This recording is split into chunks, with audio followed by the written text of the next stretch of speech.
Good morning, everyone. Welcome to the Early Edge. We are brought to you by BetMGM. Make it legendary. We got a great show for you today. A lot of golf on the show, a little bit of NBA, a little bit of college basketball, and of course, all your picks in the chat. Good morning, Jeff Stenberg, Fantasy Life, Big Cheesy, Harry Hunter in the chat, Tailored Winnings, Natty Sports. Let's see how we did on the recap screen as you're hitting the like button. Maybe you like the 5-2. That's back-to-back days on 5-2. I don't know. Maybe we'll go 5-2 today as well. Buckets goes 1 for 2. Mike hits his pick. Martin Green 2 for 2. And the SportsLine pick. Oh, my gosh. I hope all of you saw that Arkansas game yesterday. It looked like we might lose our cover in double overtime. But Chip Patterson, 2 for 2 this week, thanks to his SportsLine picks. Make sure you're a member of SportsLine. SportsLine.com/join. Let's join the stars of the show. Let's bring in Larry Hartstein, Mike McClure, Taft Gantt. Oh, this must be a big golf day. Taft, how you doing today, buddy? I'm doing great, Sia. Thank you for letting me join the Thursday Early Edge show, usually on Wednesdays in the past. But it just means we're going to start out strong with picks that are today and that will carry us forth on the rest of the week. I'm pumped for this Genesis Invitational, Sia. I bet you are as well. Yeah, we got a lot of picks today for the Genesis Invitational. Mike McClure, you're dabbling in a round one score like you normally do, correct? Yes, round one scores on Thursdays for us. A little college basketball as well. But, yeah, fired up for this tournament. This one should be very fun to watch. Really, really excited about this one. And, Larry, we've got the NBA back today. So are you dabbling in the NBA, college basketball? What do you have for us? A little of both. See, I mean, I don't know what to react to first. We had some of the greatest Olympic hockey you'll ever see with the overtime wins, setting up a monster semifinals tomorrow, although the women play today and the U.S. is laying 500 or more in that, which should be kind of a ceremonial win there. But how about Dan Hurley losing at home as a 15.5-point favorite? And you just love to see those press conferences where he says, we have bad defenders who are getting worse as the season goes along. Well, who does that, who gets the blame for that? You're the coach. I just love when coaches trash their players when things go wrong. Mike, we talk about college basketball futures a lot, especially on the network shows where I know I'm hosting one at 12 o'clock on Friday. And in the futures discussion, the UConn Huskies never really have come up in terms of like a team with, middling odds that like could scare a championship.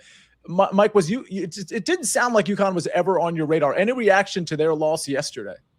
Kicking myself a little bit. I showed a little value on the Creighton side. Ultimately didn't play it because of the way they did get blown out the first time they played, but admittedly not on UConn, not a team I'm taking too seriously.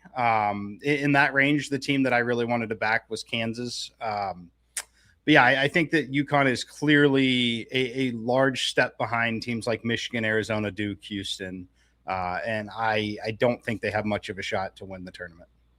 All right. I tend to agree with you there. All right, let's get to some picks. We're going to start off with some golf. And Taft, we're actually going to start with you. You've got a couple official plays for the show. And then you also have a little first-round leader action that you want to recommend. Again, this tournament starts here, unless I don't think we're getting delayed because of rain. You can comment on that, but it does start in about 10 minutes, I believe. Talk to us about your plays. Haven't seen any delays, but honestly wouldn't be surprised. Looks like we're going to have a ton of rain in the morning, followed by wind in the afternoon. So it's kind of like pick your poison almost. I'm going to go with the afternoon guys, not only because I had them before the tee times came out, but also because it looks like it's going to be raining a lot and the wind is going to be pretty steady throughout the day, gusts up to 20, 30 miles per hour. Turn on the golf today. It's going to be a lot of fun. But before the markets close at 10:15, let me give you my favorite FRL play, Patrick Cantlay, who's coming off a 7 under 65 in the final round at Pebble, where he was first in the field in strokes gained tee to green for that final round. Riviera, where they're playing the Genesis this week, is a tee to green golf course.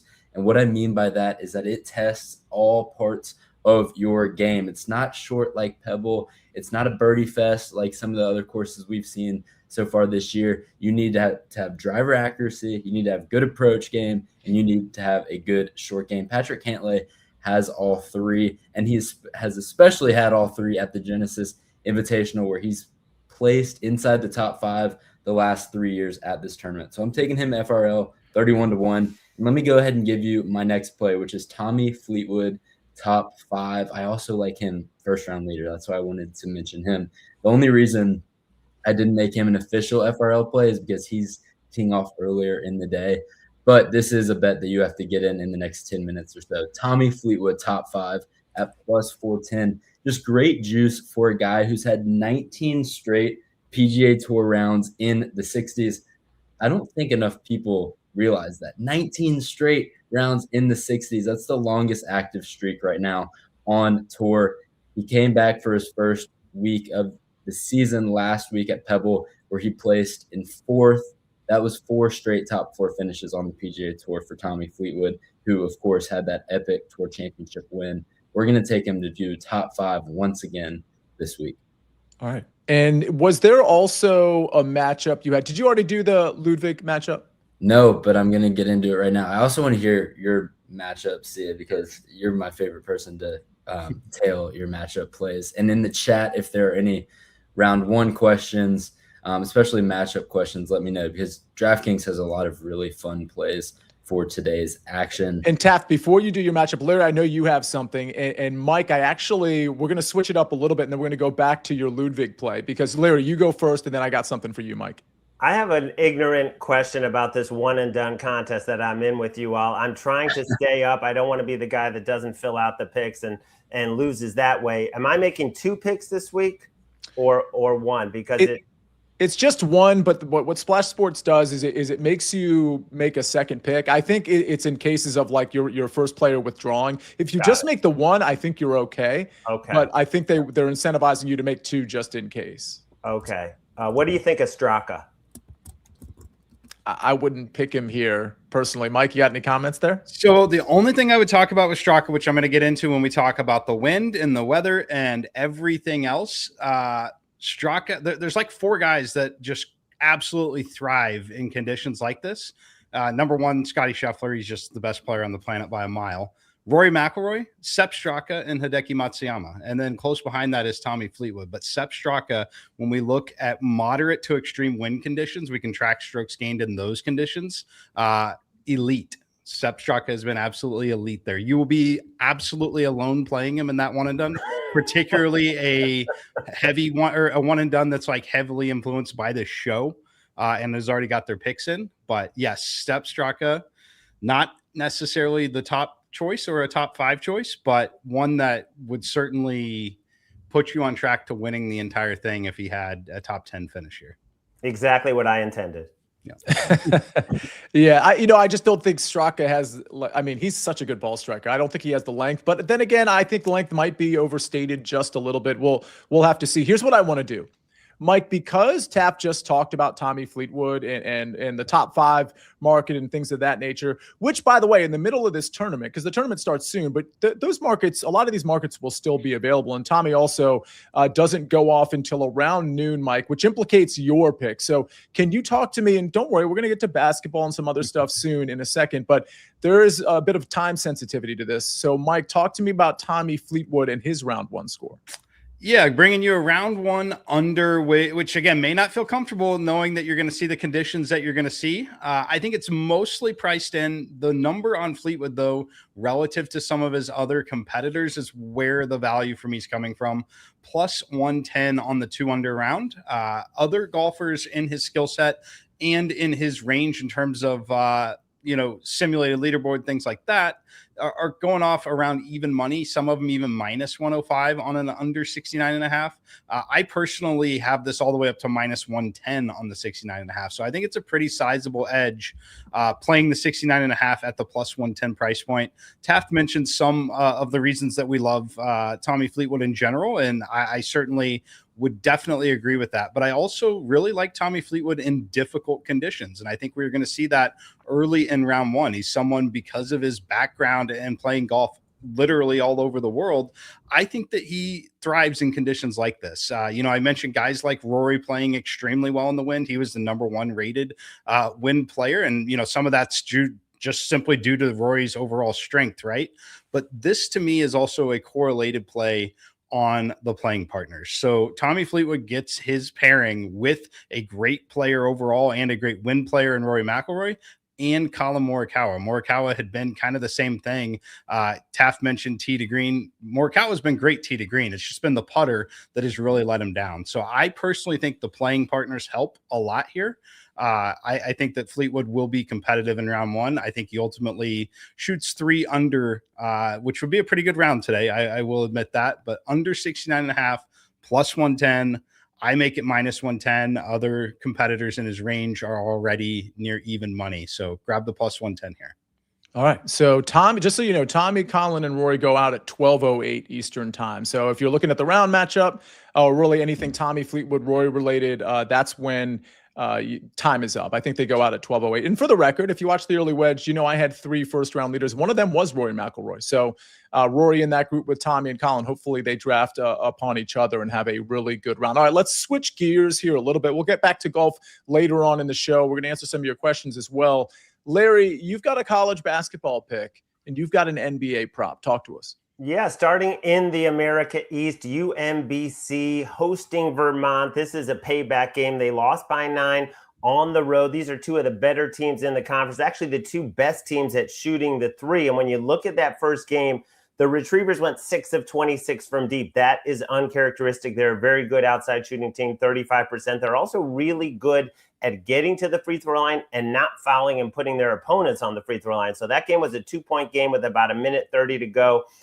Vermont ends up winning by 9. I think this one back in Baltimore, this is a team that's won all 5 of their conference home games. And if you look at the last 3, they have blown out their opponents, including the top team in the league, NJIT. So I like UMBC with some payback, even getting a 1.5. I would take this all the way to a pick 'em. And then in the NBA, hate to pick on those Sacramento Kings, Big Cheesy, but we know they're in full tank mode. We know they've lost 14 straight. We know they have the worst defense in the NBA. So it's going to be a nice night for the Orlando offense and specifically Desmond Bane. This guy is on fire. His numbers this month, 56% from the field, over 45% from the arc, over 90% from the foul line. He's cleared this now in 7 of 8, 20.5 points. He has cleared in 7 of 8. The only exception was at OKC when he had 7 points, only played about 22 minutes. So the big fear, obviously, is they get up so huge that he gets taken out of the game. But I think if they do get up huge, he's going to be a big part of it. We know Wagner is out. So it's basically him and Banchero as the main scorers. Give me Desmond Bane over 20.5.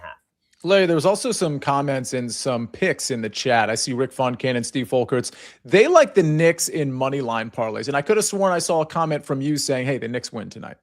Yeah, I mean, they've played the Pistons twice. They've lost by 30 and like 40. Both games were in Detroit.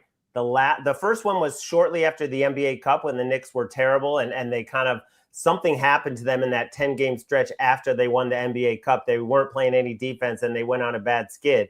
But both teams are playing well now. The last meeting, they didn't have Cat. They didn't have Anunoby. Looks like OG is questionable, but Cat is good to go. And we know this Pistons will not have Duren. They won't have Isaiah Stewart because of the suspensions. This is the last chance for the Knicks to make a statement. Not that they need it because of what happened last year in the playoffs, but they have their last chance at the Pistons to at least play a competitive game. But I think they're going to win and cover. The best covered team in the NBA at home, the New York Knicks, 19-9 against the spread.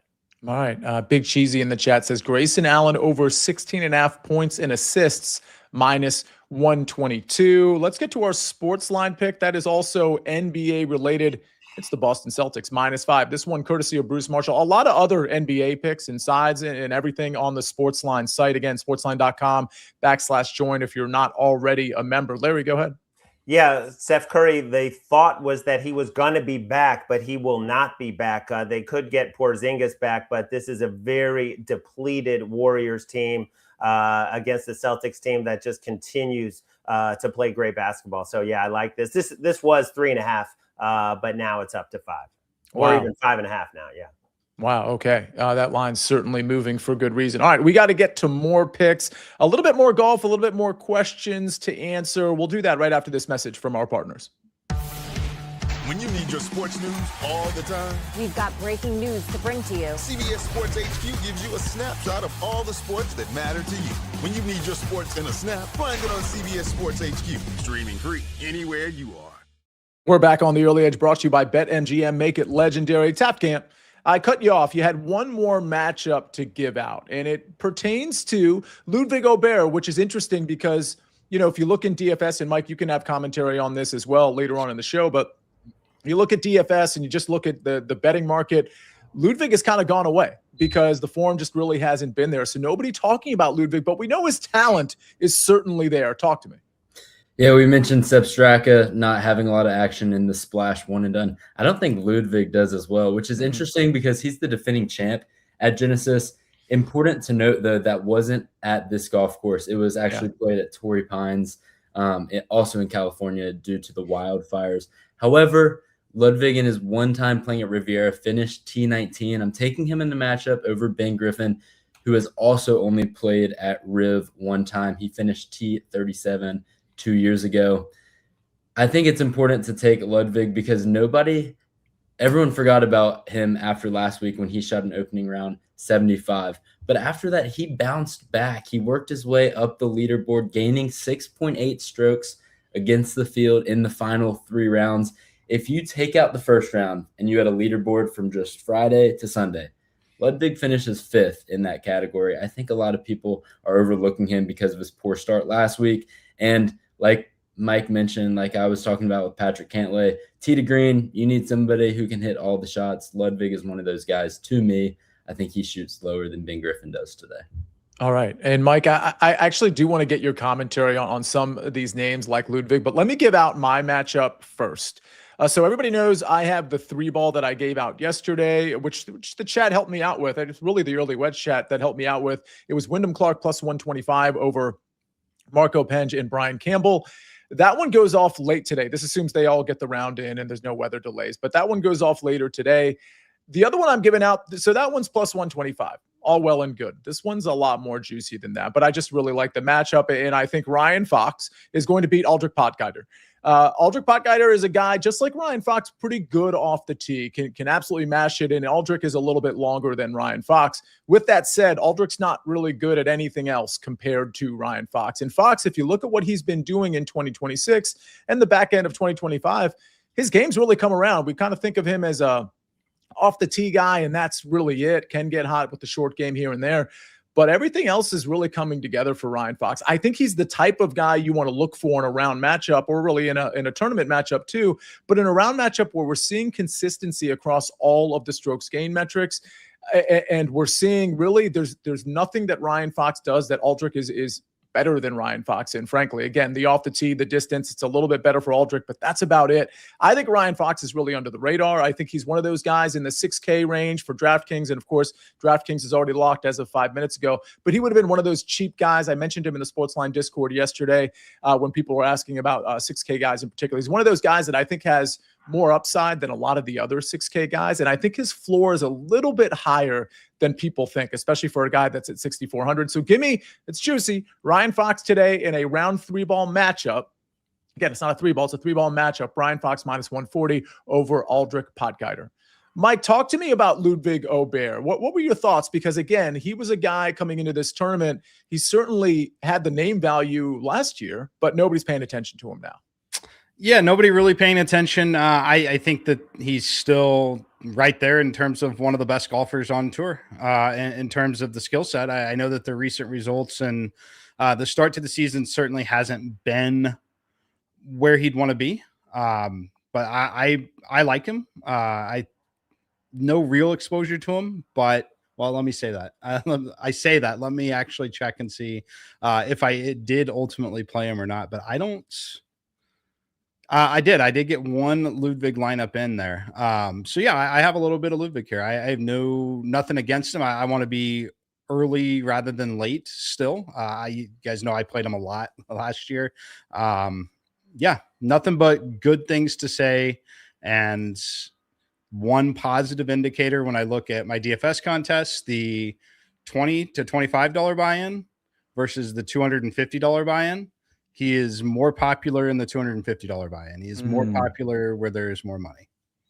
And that's telling you that the sharper DFS players are yes. in on Ludwig. Yeah. Yeah. Yeah. In theory, the sharp. Yeah, exactly. Yeah. Ben, I want you to come on because before we went live, there was a lean you had. It was pretty consistent with one of our SportsLine picks where the line had moved just enough for us not to put the bet out. Before you talk about that, though, Chris Diorio asks, because I think a lot of us are on Matt Fitzpatrick, which, of course, those types of things, it can blow up in your face. I don't want to be too invested in him. I've got him in the top 20 market. He's one of my outrights. He's my first-round leader. So Chris asks, hey, well, if you like him so much, do you like him in the 3-ball? And I believe it's against Aaron Ryan, Garrett Higo. I do. Plus 118, plus 120 range. I do. It's not an official play for me. Again, I don't want to be too invested on Matt Fitzpatrick, but I think that's a really good find, Chris Diorio, on Matt Fitzpatrick plus 118. It's Dorio. Why do I add an I to your name? Matt Fitzpatrick plus 118 over Higo and Aaron Ryan. Ben, what was the NBA play? Because, again, NBA is back. I want to talk a little bit more about it. What was the NBA play that you kind of liked that was also consistent with one of our SportsLine picks? Yeah, it was the Denver Nuggets, and I think they're at like -4, -4.5 right now. I know Jeff took them on SportsLine at -3.5, so he got a good line on that on SportsLine. I think it's a great spot for Denver. I know they're on the road, but they're playing a Clippers team that I think still kind of trying to find an identity after the Harden move, and I think Kawhi's issues have been a little bit bigger than they have expected. And also, and Jeff mentioned this on SportsLine, I mean, this is a team that hosted the All-Star game and the All-Star weekend. You have a lot of players from those teams acting as like quasi-hosts to a lot of people that come in, a lot of these athletes. So they don't necessarily get the same type of week off that a lot of these other guys get. I like the Nuggets on the road here. I think once the second half of the season starts, they were coasting a little bit in those last couple of weeks. We saw them lose some games they definitely should not have lost. But now with the playoffs top of mind, All-Star weekend over, I think the Nuggets start the second half of this season pretty hot. So I like 4. I like 4.5. And Steve Folkerts mentioned Knicks Nuggets moneyline parlay, which I love as well, kind of for all the reasons that Larry mentioned about the Knicks and for my reasoning for the Nuggets. So a moneyline parlay plus money for that I really like too. Kylie Reynolds, Larry, was talking about, I mean, this line seems pretty efficient. The Magic -8.5 at Sacramento. And I know you had that Desmond Bane prop. Did you look at the game at all in terms of the spread?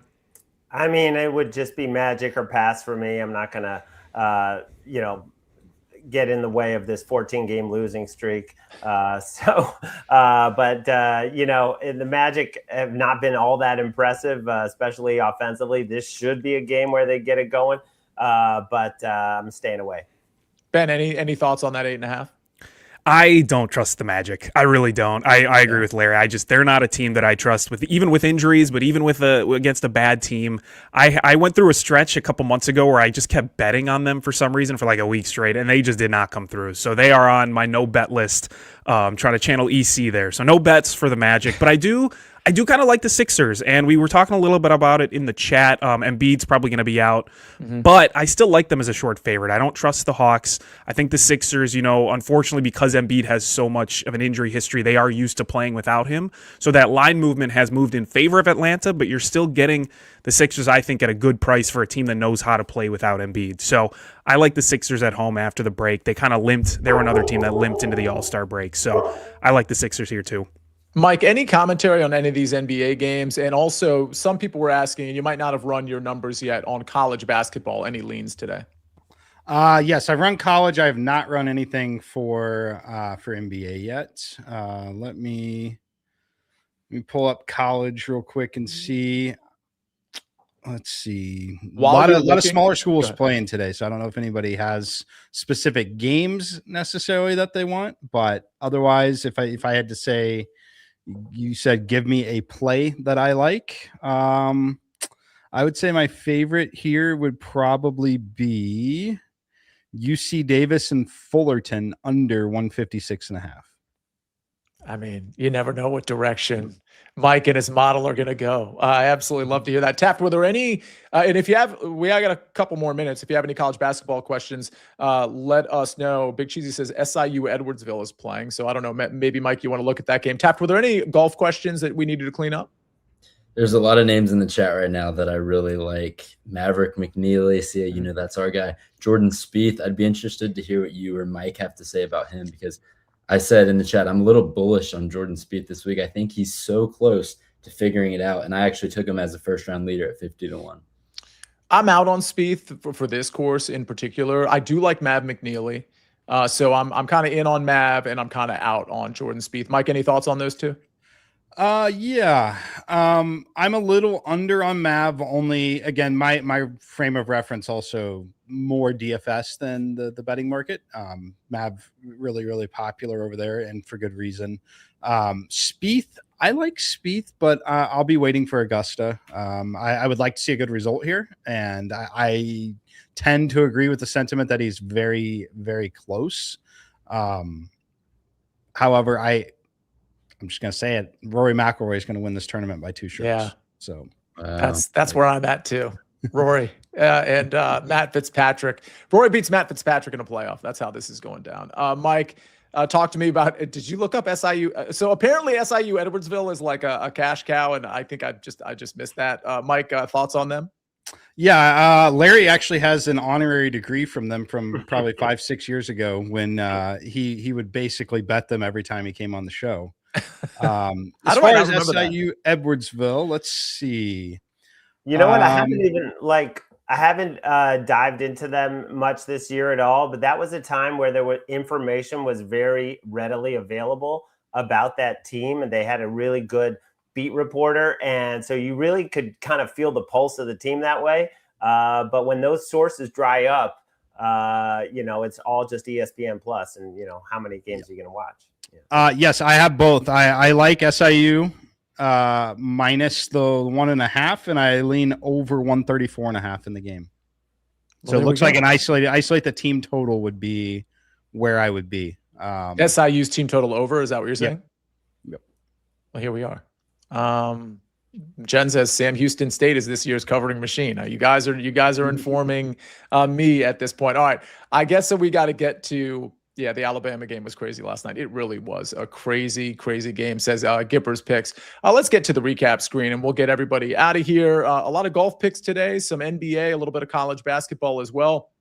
We'll start with my 3-ball matchup from Wednesday. It was Wyndham Clark plus 125 over Marco Penge and Brian Campbell. Then we go to Ryan Fox minus 140 over Aldrich Potgieter in a 3-ball matchup. Tommy Fleetwood round one under 69.5 at plus 110, says Mike McClure.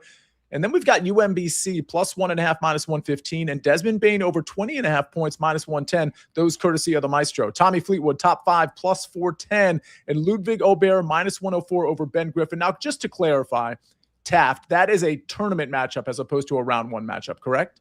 That's actually for today. That's for today. Yep. My apologies. Okay, so that is a round one matchup. Ludwig over Ben Griffin. Ludwig minus 104. Let's see the sports line pick.